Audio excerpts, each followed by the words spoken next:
Looking at the glowing dot on the location tracking app that had lingered at her husband's apartment building for 47 minutes, Sophia calmly dialed the number saved under Eleanor's husband, Mr. Rivera. Your wife is having an affair with my husband in your living room.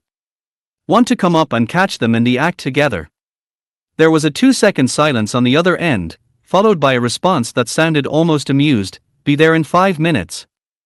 The spring sun in Vienna filtered through the tall, narrow windows of the practice room at the private music conservatory, carving alternating streaks of light and shadow into the air. Dust motes drifted slowly in the light, mingling with the unique, slightly bitter woody scent of rosin. Eleanor Cohen's fingers pressed down on the G string, an unintended wrong note burst out abruptly, like a tear in smooth silk. She froze suddenly, her breath coming in short gasps. On her bow, rosin had clumped into small bits, like frozen teardrops. She stared at them, lost in thought for 3 seconds. These hands, once praised by her father Valentino as the most elegant weapon in the Cohen family, now bore not only the thin calluses from practicing the violin but also a faint weariness ground down by a loveless marriage. Subconsciously, she tried to hide her face behind her hair, as if that could shield her from the suffocating silence. A soft knock sounded at the door. Before she could respond, a small head peeked in. It was Anna, her 10-year-old student, with lively pigtails and her violin case covered in colorful stickers. Teacher, the little girl ran in and handed her a drawing. This is for you. I drew you playing the violin. I also drew a little sun next to you, so the music will be happy. On the paper, an exaggerated grinning face was drawn beside the violin, its lines were childish yet brimming with warmth. Eleanor's fingertips brushed the rough paper, and her lips managed to curve into a faint smile. But just then, her phone vibrated in her pocket. The screen lit up, a message from Leonardo, her husband, in cold, stark words, checking branch revenues tonight. We'll be late. There's milk in the fridge. That faint smile collapsed instantly, like a candle snuffed out by the wind. Milk in the fridge. She had thrown out the expired carton that morning, and its sour stench still seemed to cling to her nostrils. After Anna's parents picked her up, the practice room fell completely silent. Even the warm aroma of rosin seemed to settle, growing heavy and dull. As Eleanor packed her violin case, her gaze drifted over the posters of masters on the wall. Their eyes seemed to see everything, yet they were powerless to help her. Her father Valentino's calls always came right on time, like a precise puppeteer. Elena, his voice on the other end was smooth yet imperious, as if still echoing with the grandeur of the council chamber. You must attend the councilman's dinner with Leonardo next week. Your makeup, your dress, everything must be impeccable. The Cohen family's reputation cannot be tarnished. And remember, divorce. Don't even think about it. It would ruin my election prospects. She gripped the phone tightly, her nails digging deep into her palm. That sharp pain was real, it was the only thing that could fight off the overwhelming emptiness. I understand, Father, her voice was dry, as if borrowed from someone else. After hanging up, she looked out the window. Vienna's sky was a blue so perfect it felt fake. She was nothing but a decorative vase for the Cohen family, a stepping stone for Leonardo Rivera to climb to power. Her worth seemed to exist only in those moments when she was expected to smile and link arms with her husband. A loveless marriage was like a magnificent yet icy cage, trapping her in the center. Even her breath felt sharp with cold. When she returned to the Rivera apartment, a silence even heavier than that of the practice room hit her. In the entryway, Leonardo's leather shoes were kicked carelessly to the side, the tip stained with a faint reddish mark, like ketchup from a restaurant kitchen, yet he hadn't bothered to wipe it off. This was how he treated their home, how he treated her, with casual indifference that seeped into every corner. She opened the fridge, it was nearly empty, holding only a few bottles of expensive mineral water and the faint trace of the expired milk she'd thrown out that morning. That sour stench seemed to have seeped into her bones. She poured herself a glass of water, the cup was icy cold. Through the glass, she saw her own blurry reflection, a woman with empty eyes, her flaxen hair unkempt. Leonardo wouldn't even notice if she'd switched to a new shampoo.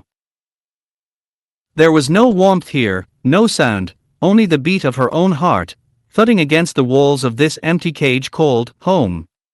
Was it to ease the oppression, or to find proof that she was still alive? Elena walked into the Olympia gym. The hum of treadmills, the clatter of weights, the heavy panting of people, all wove together into a chaotic symphony of raw vitality, temporarily drowning out the silence in her mind. She stepped awkwardly onto an elliptical machine, set the speed far too high, and soon found herself gasping for breath, her shoulders and neck stiff as rusted metal. "Mrs. Cohen." A voice as warm as sunlight rang out. She looked up, and her eyes met a pair of honey-colored eyes filled with concern. It was Matteo Rossi, a trainer at the gym. His skin was a warm tan, a gym logo tattooed on his left arm, and his smile was as bright as a Vienna summer. He handed her a glass of warm water, the rim still held the warmth of his fingers. "Your hands," he said, naturally taking her wrist to adjust the elliptical settings. His thumb brushed inadvertently over the calluses on her fingertips. "These hands are meant for a violin bow, not for gripping cold metal." His breath brushed her ear, carrying the fresh scent of sweat and an indescribable undercurrent of intensity. "Your shoulders and neck are too tense. Let me teach you some relaxation exercises next time." Eleanor's heart skipped a beat, not because of the touch itself, but because of the recognition in his words. He saw her. He saw these hands that were meant to play the violin, not the symbolic Elena Cohen that Leonardo and her father saw. She looked away flustered, her cheeks burning, yet she didn't push his hand away from the machine. That strange, burning warmth was like a tiny piece of charcoal suddenly found in a snowstorm. Its heat startled her, but she couldn't bear to let it go. Under the same Vienna night sky, Sofia Bertoli had just finished an intercontinental flight. Her tall frame carried the weight of exhaustion as she removed her elegant flight attendant makeup, revealing faint dark circles underneath. In her walk-in closet, a silk dress still with its price tag hung alone. She'd bought it herself, because Matteo always said, "I don't have time to go shopping with you." Her gaze fell on the gym bag Matteo had tossed carelessly on the floor. She hesitated for half a minute, as if making a resolve. She walked to her vanity and opened a velvet box. Inside was a delicate silver location tracking bracelet, with tiny S&M engraved on the inner side, the initials of their names. Once a symbol of sweetness, it had now become a tool of suspicion. Her fingertips traced their M repeatedly, filled with one last trace of reluctance and overwhelming wariness. Finally, she gently slipped the bracelet into the deep side pocket of the gym bag. The silver metal glinted with a faint, cold blue light under the lamp, like a silent foreshadowing, falling into the abyss. The summer air grew thick and sticky, and desire grew like wild vines. Matteo's private relaxation sessions moved from the gym to the Rivera living room.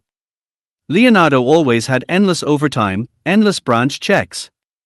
"He won't be back tonight." Matteo sat on the cream-colored sofa, his posture lazy, spinning a champagne flute between his fingers.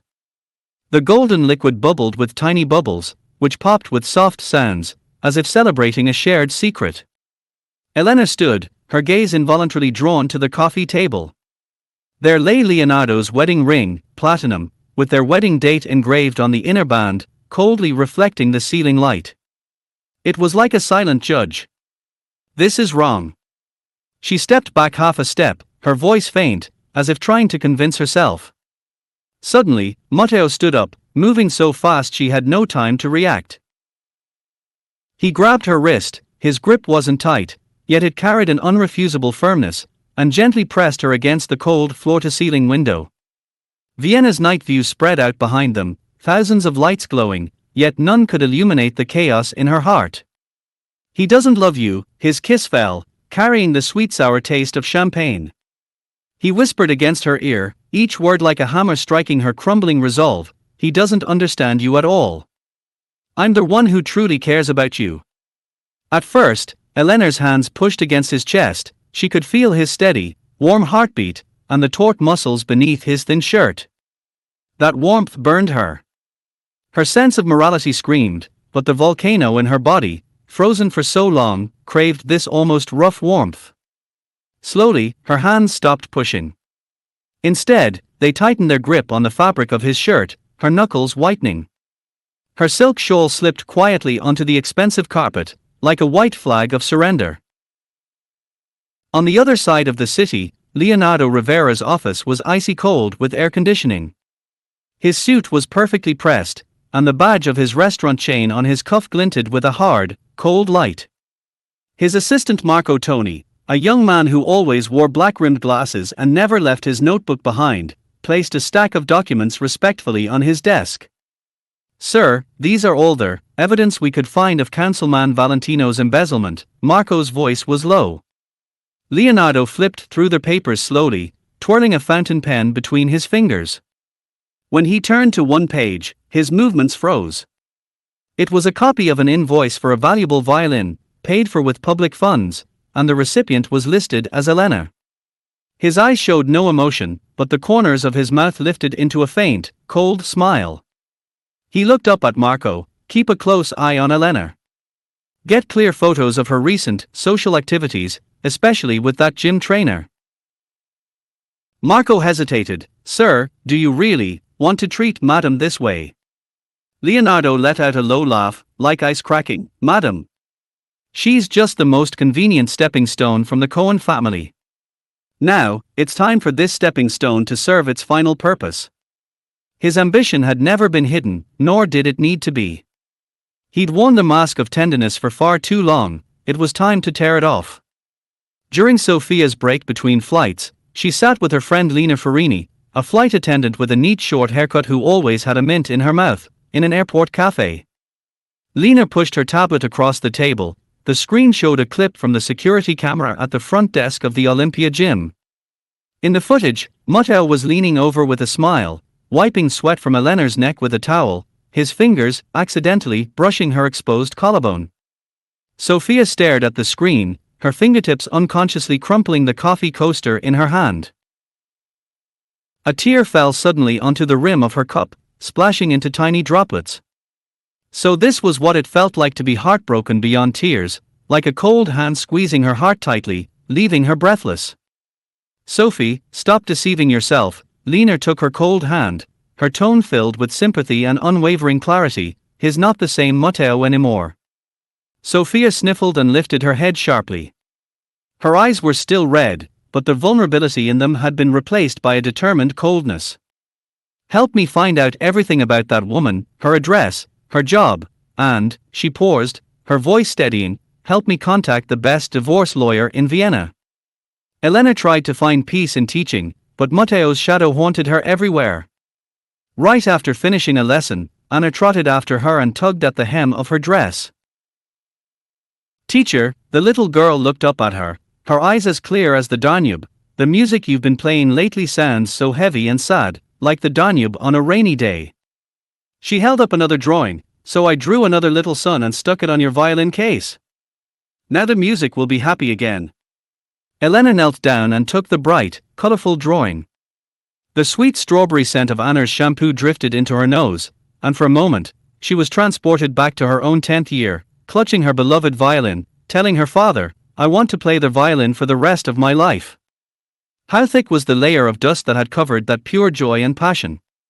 She hugged Anna tightly. The little girl's warm, soft body felt like a tiny lifebuoy.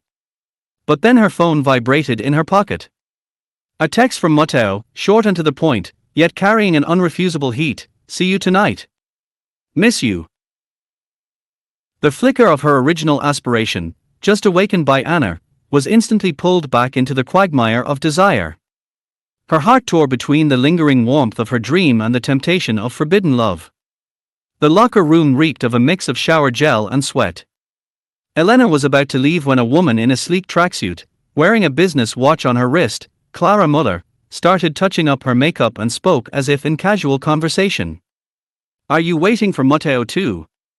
She glanced at Elena in the mirror. "Last week, he told me that once he's free, he'll take me to Tuscany to see the sunflowers. He said the sunlight there is perfect for promising forever." Elena's hand froze on the coat hook. Her heart felt like it had been suddenly plunged into ice water. We're just trainer and client." She forced herself to stay calm, but her voice trembled slightly. Clara laughed, a laugh that held both pity and mockery. She pulled out her phone, quickly pulled up a message, and held it in front of Eleanor's eyes. The words on the screen were searing. "Baby, just wait a little longer. Once I divorce my wife, I'll marry you and take you to live in Tuscany." All the color drained from Eleanor's face. She grabbed her bag and fled the locker room. That place, Tuscany, was the same one Matteo had whispered to her about in the most tender tone. The lie was like a cold dagger, piercing the emotional fantasy she'd carefully built without warning. Cracks spread, emitting a faint yet clear sound of shattering. Vienna's autumn nights carried a biting chill. Sophia stood under the street lamp outside the Rivera apartment building, her shadow stretched long by the light. She looked at the screen of the location tracker on her wrist. The little red dot representing Matteo had been inside the building for over 40 minutes. Her heart was colder than the autumn night. She took out her phone and dialed the number saved as Leonardo Rivera. Her voice was so calm it surprised even herself. Like frosted glass. "Mr. Rivera, your wife Elena is currently having a deep conversation with my husband Matteo Rossi in your living room. I'm waiting downstairs. If you're not here in 10 minutes, I don't mind going up alone to be a witness for everyone." There was a 2-second silence on the other end, then Leonardo's voice, equally calm, even with a hint of subtle amusement. 5 minutes. Wait there.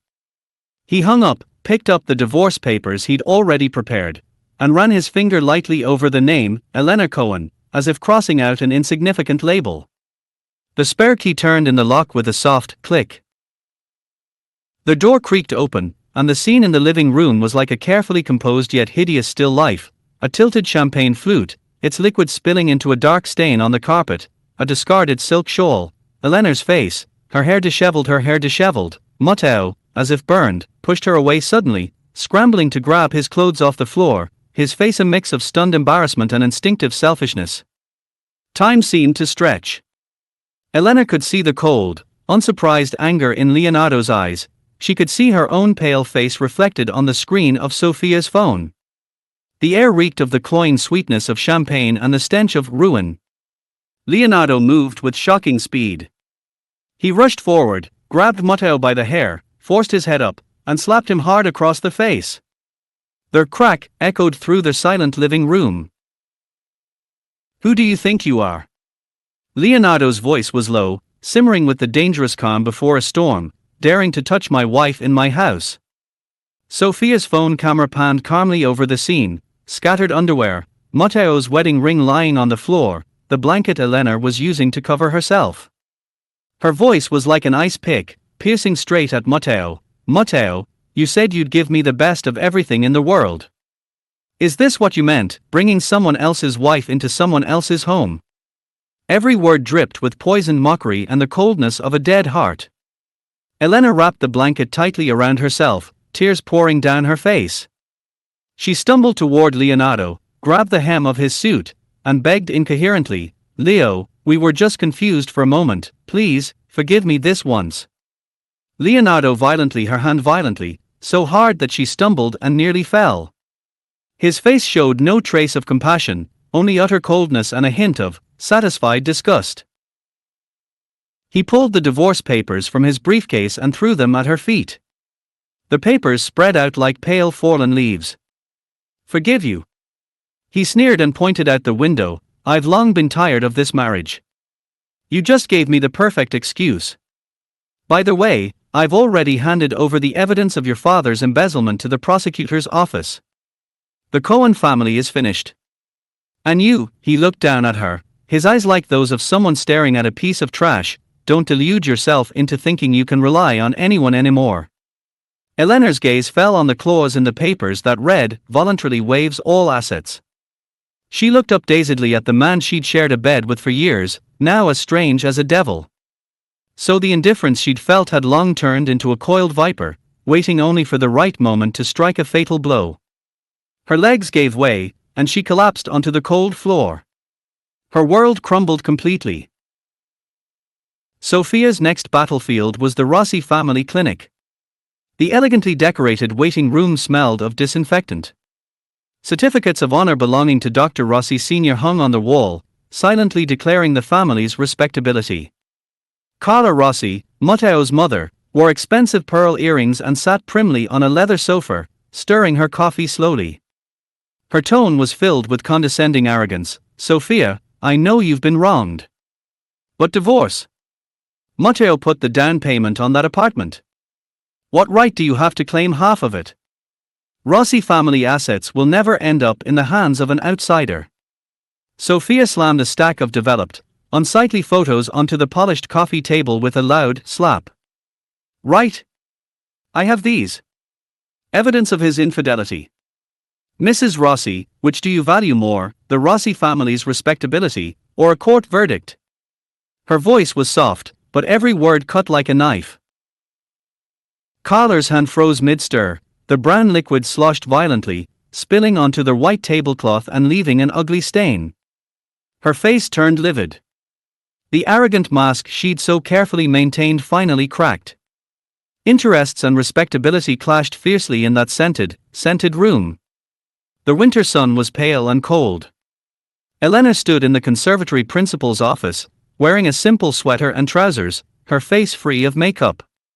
Yet there was a strange calm about her, as if she'd survived a storm. She held her violin tightly in her hands, its body was polished until it glowed faintly. "Mr. Principal, I know my previous actions brought negative attention to the school, but I beg you, give me a second chance. Let me teach again. Even if it's just as a basic teaching assistant." Her voice was a little hoarse, but unusually firm. The old principal looked at her, his gaze sharp yet tinged with the tolerance of an elder. He handed her a stack of student lists. "Elena, that little girl Anna Schultz comes to ask me almost every day after school when you'll be back. She says that only when you teach her to play the violin can she truly feel joy in music." Elena took the list, her fingertips trembling as she flipped to Anna's name. Next to it, there was indeed a lopsided yet vibrant little sun drawn in pencil. Tears welled up in her eyes, not from sorrow, but from a warmth that felt almost redemptive. She took a deep breath, the cold air filled her lungs, yet it brought with it the strength of a new beginning. "I will. I'll teach them well.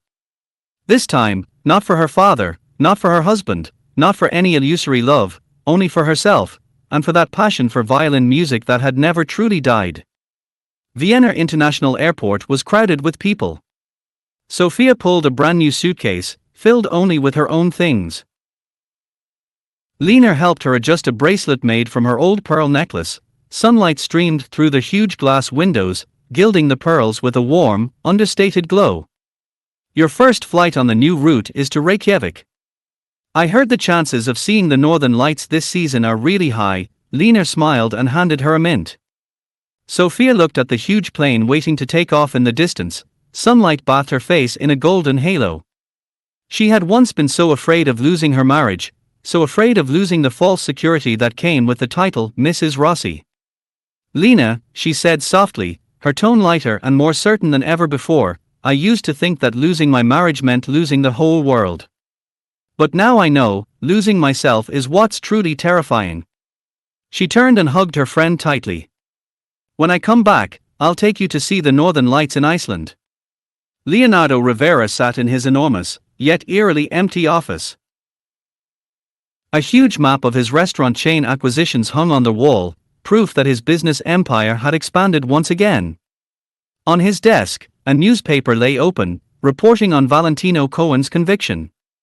His phone screen lit up with a new message, from Elena: "I'm teaching at the conservatory again. Today, Anna said my violin playing has started to smile again. I wish you all the best." He stared at the message for a long time. His finger hovered over the cold screen, but in the end, he didn't reply. Instead, he pressed delete firmly. As the chat window disappeared, a faint, almost inaudible sigh seemed to fill the office. He stood up and walked to the floor-to-ceiling window, looking down at the bustling traffic and the tiny, ant-like people below. He had achieved enormous success and power, so why did this office feel as cold as an ice cellar, so empty that he could hear the echo of his own heartbeat?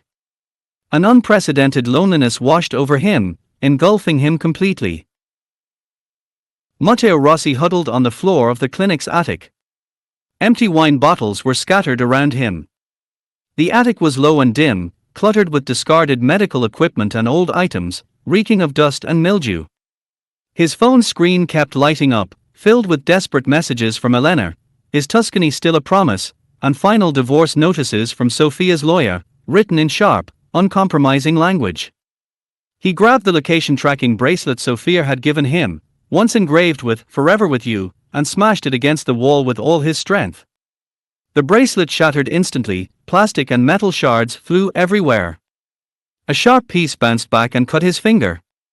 Blood oozed out, dropping onto the dusty floor like small, ugly periods. His mother Carter's shrill voice penetrated the floorboards. "Mateo!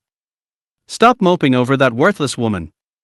I've already arranged a blind date for you, her family owns a chain of hotels. She's way better than that flight attendant ex-wife of yours."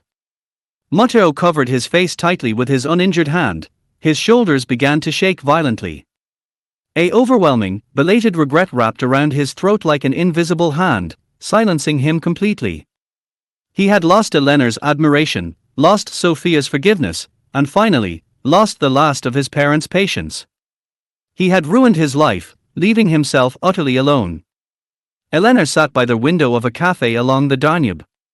Outside, the river was covered in a thin layer of ice, sunlight glinted off the ice, scattering countless tiny, dancing sparks, as if the entire river had come alive. A cup of steaming hot cocoa sat on the table beside her. On the chair next to her was her violin case, which she never left behind. The little sun Anna had drawn was carefully stuck to the most visible spot on the case. She took out her bow and applied a little rosin to it gently. Golden brown powder drifted in the air, carrying that familiar, reassuringly bitter woody scent. Her fingertips brushed the violin strings, not playing a complete melody, just a few scattered notes. Clear, calm, no longer weighed down by depression or trembling, instead, they carried a tenderness that comes only after being broken and mended. A waiter walked over and reminded her softly, "Miss, your hot cocoa is getting cold." Elena looked up and smiled at him. It was a natural, bright smile, like winter sunlight finally breaking through a long stretch of darkness, warm and sure. "Thank you," she said. Her voice carried a newfound strength. She looked out the window. The Danube flowed quietly, carrying away the naivety of spring, the madness of summer, the brokenness of autumn. And finally, in this winter, it had returned to calm and clarity. Lies would eventually be washed away by the current, but only when she held the violin in her own hands could she play a melody that truly sang with the rhythm of life. Her story was only just beginning.